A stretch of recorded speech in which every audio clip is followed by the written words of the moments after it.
लोकसभा निवडणूक 2024 मध्ये भाजपला विदर्भात केवळ 2 जागांवर विजय मिळवता आला आहे।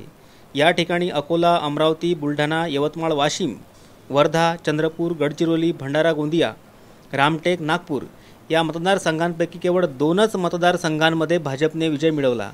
त्यापैकी नागपूरमध्ये नितीन गडकरी तर अकोला लोकसभा मतदारसंघात अनुप संजय धोत्रे या 2 भाजप उमेदवारांचा विजय झाला आहे। तर 8 मतदारसंघांमध्ये महाविकास आघाडीचे उमेदवार विजयी झाले आहेत।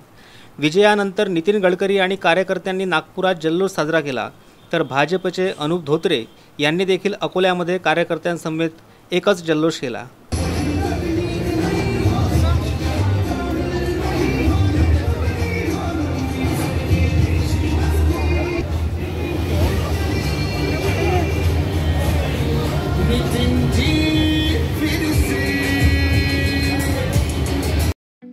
ठळक घडामोडींसाठी देशोन्नती न्यूज चॅनलला सबस्क्राइब करा आणि बेल आयकॉन प्रेस करा।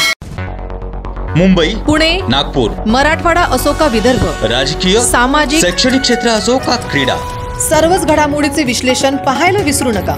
फक्त देशोन्नती न्यूजवर।